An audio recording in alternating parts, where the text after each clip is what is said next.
먼저 학교 교육 분야 이동초등학교 김현철 교장 선생님의 주제 발표가 있겠습니다. 큰 박수 부탁드리겠습니다.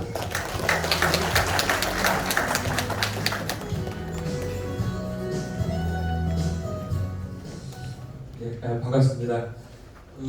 교수님께 드릴 시간이 너무 짧아서 너무 아쉽네요. 그러시죠? 네, 제가 교육 분야에서 제게 주제를 주셨는데 일반적인 얘기, 학교 교육뿐만 아니라 일반적으로 해당되는 그런 말씀을 좀 드리고자 합니다. 공교롭게도 교수님 오늘 하신 말씀과 제가 하고 싶었던 얘기가 중복되는 부분이 많아서 제 원고는 좀 이렇게 시간 주시면 읽어보시고 간단하게 말씀을 드리겠습니다. 아까 담당 부서에서 와서 청중들이 힘드시니까 절대 시간 넘기지 말라고 제가 휴대폰을 꺼내서 알람을 타이머를 10분을 정확하게 맞추고요. 시작하겠습니다.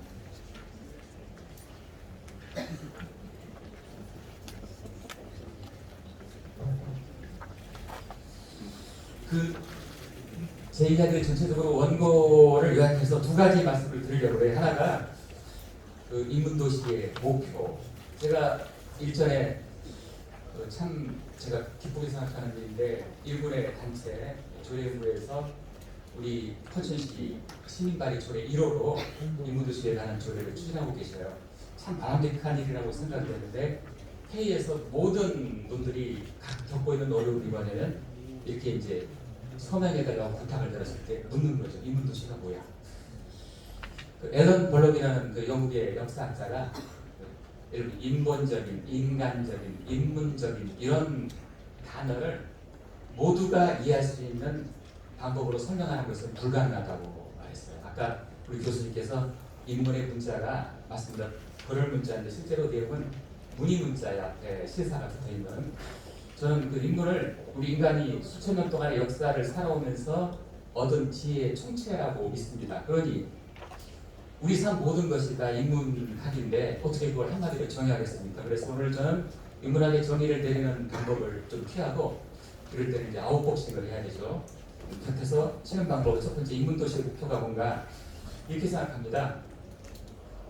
운동선수에게 필요한 기능이 뭘까요? 그럼 우리는 모두가 기능을 생각합니다. 기능. 골프 선수에게 공을 맞추는 기능, 축구 선수에게 공을 차는 기능을 생각하는데 기능이 고도 발달된 선수가 있어요. 축구 선수가 있습니다. 축구 잘할 수 있을까요? 만약에 체력이 없다면 우리는 우리 삶이 그런 것 같아요. 아까 교수님께서도 또 도구는 발달했지만 반대로 우리의 불신, 불행은 늘어나고 있다고 말씀하셨는데 우리 삶을 행복하게 만드는데 우리는 휴대폰에서 정신을 못 대고 있죠. 계속 남의 생각을 묻습니다. 남들이 뭘 궁금해하면 나를 부르면서 도대체 우리가 스스로 생각하는 능력은 점점 잃어가면서 그런다고 그러죠. 그렇게 살다가 죽을 때 되면 후회한다고 그러죠. 내 생각대로 살아가 볼걸. 죽을 때 후회하는 몇몇 가지 이런 책들을 보면 1번이 내 생각대로 살아가 볼걸입니다. 그래서 인문학은 이런 거라는 생각이 들어요. 저도 같은 생각을 하고 있는데 비유하자면 인간에게는 육체와 영혼이 있어요. 어떻게 하시나요? 내 몸을 건강하게 하기 위해서 어떻게 하고 계세요? 맛있는 음식 먹고 위험한 음식 피하고 약 타고 그 다음에 운동하기 위해서 헬스클럽 가시고 안 되면 걷기라도 하시고 자전거 타시죠. 몸이 건강하면 행복할까요? 우리는 몸과 마음을 가진 존재이기 때문에 몸이 아무리 건강해도 어느 날 아침에 내가 내 마음을 바닥으로 떨어뜨리는 그런 소식을 듣거나 아까 교수님이 말씀하신 대로 우리는 관계 속의 존재이기 때문에 나와 관계를 맺고 살아가는 사람들에게서 부정적인 평가를 받거나 신뢰를 잃어버리면 이 몸 소용없습니다.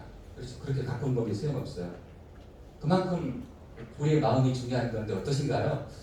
여기 계신 모든 분들이 다 몸의 건강을 유지하기 위해서 애쓰고 계실 겁니다. 우리 시장님, 의장님, 우리 의원님들 오셨는데 정말 존경스러운 분들이 있습니다. 그냥 일요일, 토요일 가리지 않고 온갖 것 다 하시는데 어떻게 체력까지 관리하시는지 모르겠어요. 그런데 이렇게 우리는 노력을 하고 있는데 어떠신가요? 내가 행복하기 위해서 내 정신의 건강을 유지하기 위해서는 어떤 노력을 하고 계신가요? 저는 인문학이 그런 거라는 생각이 들어요. 인문학의 목표가 뭐냐? 우리가 행복하기 위해서 우리가 몸을 건강하게 유지하기 위해서 노력하는 것처럼 우리의 정신을, 영혼을 건강하게 유지하는 방법은 무엇일까? 여기 핵심은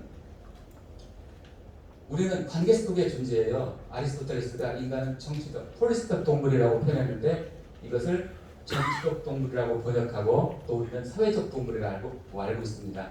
무슨 뜻이냐?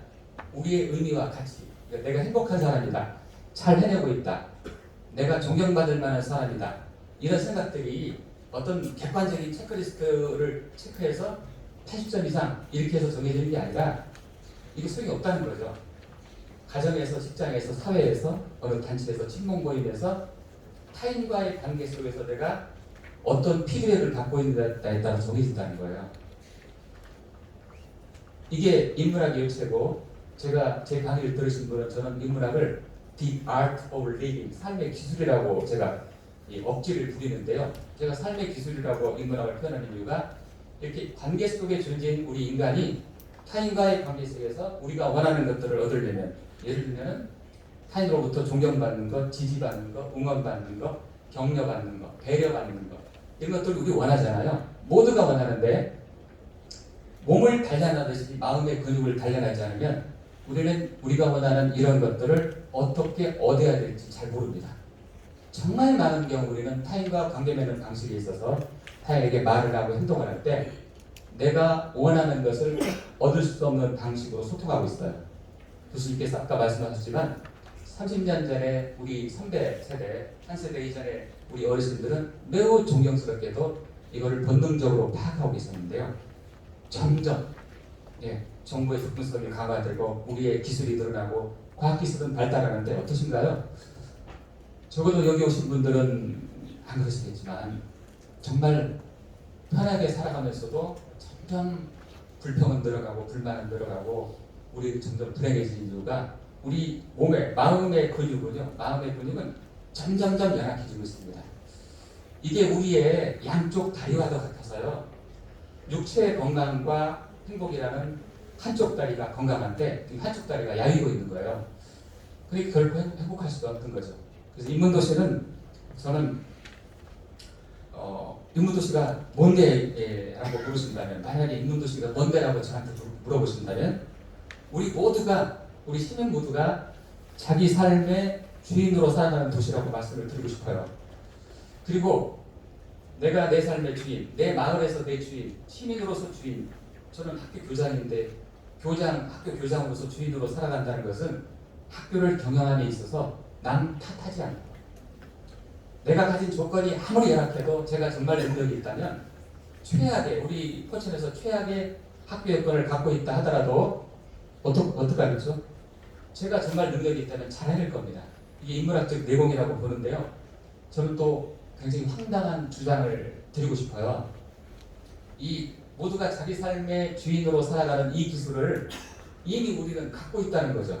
특별히 공부를 하거나 책을 많이 읽거나 체험활동을 하거나 각성하거나 수양을 하거나 명상을 하지 않아도 이 우리가 이미 갖고 있다는 사실이죠.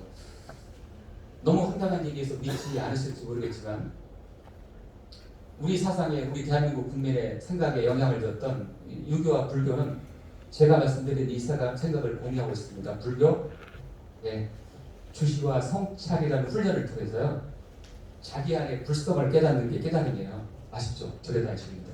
유교 어떤가요? 거경하고 궁리라는 방법을 통해서요, 성증리, 성즉, 내가 태어날 때 DNA처럼 내가 갖고 난 이 본성이 우주의 이치라고 하는, 이게 성리학이죠. 그래서 성리학이라고 하죠. 이런 내부의 초월성을 찾아가는 게 수양의 목표입니다. 그래서 우리에게 밖으로부터 내가 내 삶의 주인으로 살아가는 것을 배우는 것이 아니라 자신에게 집중하면서 자신 안에 있는 이런 스스로 삶의 주인으로 살아가는, 다른 사람과 원만한 관계를 유지하고 행복하게 살아가는 능력을 스스로 깨닫는다는 이런 사고방식은 결코 낯선 게 아닙니다. 이렇게 말씀드리고 싶고요. 두 번째, 그럼 효과는 뭐냐? 두 번째 효과. 그럼 뭐가 좋은데? 그래, 인문도시가 됐어. 뭐가 좋은데? 이제 우리 그 조례연구회 회원들께서 정식으로 정면 승부가 안 되니까 인문도시가 뭐냐고 그러면 그렇게 아웃복싱을 하기로 했다고 했습니다. 인문도시가 되면 이게 좋아요 라고 하셨다고 그러는데 뭐가 좋을까요? 인문도시가 뭐가 좋은데라는 걸 평가하는 데 있어서 제가 제안 드리고 싶은 게 있어요. 지금까지 우리 사업들이, 우리 많은 우리의 정책이나 사업이나 시책들이 행정이기 때문에 어쩔 수 없는 측면이 있다고 생각합니다. 미국식 실용주의, 미국식 프라그마티즘의 모토가 뭐냐면요, 수치화할 수 없는 것은 의미가 없다는 거예요. 그래서 행복을 연구하는 학자들이 행복을 수치화합니다. 당신 이런 상황에서 1부터 10까지라고 한다면 몇 만큼 행복하세요. 그래 연구가 되기 때문이죠. 굉장히 효과적이고, 아까 우리 교수님께서도 말씀하셨지만 행정에서는 이런 일을 할 수밖에 없습니다. 우리 팀장님 지금 굉장히 열심히 하시는데 정말 열심히 하세요. 그런데 조마조마하세요. 왜냐하면 눈에 보이는 성과, 계량화해서 우리 뭐 강연 몇 번 했고 도서 동아리가 몇 명이고 그래서 몇 시간을 했고 시설을 이렇게 만들었고 이런 성과 가지고 없으니까요. 부탁드립니다. 적어도 인문도시에 있어서는 이 일을 해가는 분들에게 이렇게 계량하는 성과를 요구하고 너네 그거 뭐 했어라고 묻지 않기라는 거 말이죠. 그래서 인문도시 하면 뭐가 좋은가 이런 평가를 할 때 저는 이런 부탁을 드리고 싶어요. 지금까지처럼 인문도시를 생각할 때 무엇을 하면 좋고 어떻게 하면 좋고 어떤 것이 성과가 맞는가를 평가할 때 제발 계량화하지 않기. 뭐 몇 회, 시설 몇 개, 무슨 시설이 생기고 무슨 동아리가 몇 개 생기고 예산을 몇 명 투입해서 행사를 했더니 몇천 명이 모이고, 물론 공무원은 이런 방식으로 보고서를 정리해야 되겠지만 그런 식으로 평가하지 않았으면 하는 생각입니다. 제가 정리해서 말씀드리자면 이런 거죠. 정말 효과가 뭐냐? 뇌피셜이라고 합니다. 뇌라는 말하고 오피셜, 공식이라는 말을 써서 저만의 뇌피셜이니까 전혀 공식적인 게 아니죠. 제 개인적인 인문도시 성과를 뭐냐고 물으신다면 이렇게 답하겠습니다. 어떠신가요? 지금 현대를 살아가면서 현대인들이 말하고 행동하고 하면서 타인과 관계를 맺으면서 살 수밖에 없는 게 인간이라는 존재잖아요. 그런데 지금 여기 계신 분들을 포함해서 내가 말을 하고 행동을 했을 때 내가 원하는 것을 얻고 계신가요? 내가 원했던 것을 얻고 계신가요? 민원을 낼 때, 누군가 얘기할 때. 전 되게 학교에서 안타까운 게 우리 사회가 자신이 원하는 것을 결코 이룰 수 없는 방식으로 의사소통을 하고 있어요. 타인의 마음에 상처를 주고, 타인의 마음에 상처를 주면 적으로 바뀌는데 너 나를 위해서 이거 해줘. 우리 시청의 공무원들 정말 죽을 힘을 다해서 일합니다. 잘 모르시죠? 근데 제가 어디 가서 들어오면은 공무원들은 적극적으로 일하지 않으니까 뭔가 압력을 가해야 돼. 이런 생각이 아직도 일반적이에요. 여전히 만약에 공무원을 그렇게 보신다면 공무원들이 진심을 다해서 일할 수가 없을 겁니다. 우리가 아까 교수님께서 말씀하셨지만 고정관념에 빠져서 결코 내가 말하는 것을 이룰 수 없는 방식으로 이야기를 건네고 행동을 하고 있어요. 제가 저에게 만약에 인문도시 효과가 뭐냐? 정말 우리 시민들이 인문학적 내공이 높아지고 인문학적 삶을 살아갔을 때 어떤 혜택이 있어요라고 말씀드린다면 자신이 원하는 모든 것을 이룰 수 있다고 말씀을 드리고 싶어요. 자신이 원하는 것을 모두 이룰 수 있다. 더 공부를 하지 않으셔도, 지금보다 직위가 높아지지 않으셔도, 지금보다 뭐가 더 나은 상태, 뭘 더 많이 가진 상태가 되지 않고 지금의 그 상태만으로도 내가 타인과의 관계에서 원하는 모든 것을 얻을 수 있다. 타인에게 희생을 요구하지 않고도 너는 지고 내가 이기는 게 아니라 너도 이기고 나도 이기는 방식으로 내가 원하는 걸 이룰 수 있는 게 인문도시의 성과라고 말씀드리고 싶습니다. 아마 믿지 않으시겠지만 저도 최선을 다해서 제가 오늘 말씀드린 것을 그것들을 모두가 믿을 수 있도록 최선을 다해 노력하겠습니다. 감사합니다. 시민 모두가 자신의 삶에 대한 주체적 주인으로 살아가는 도시를 말합니다.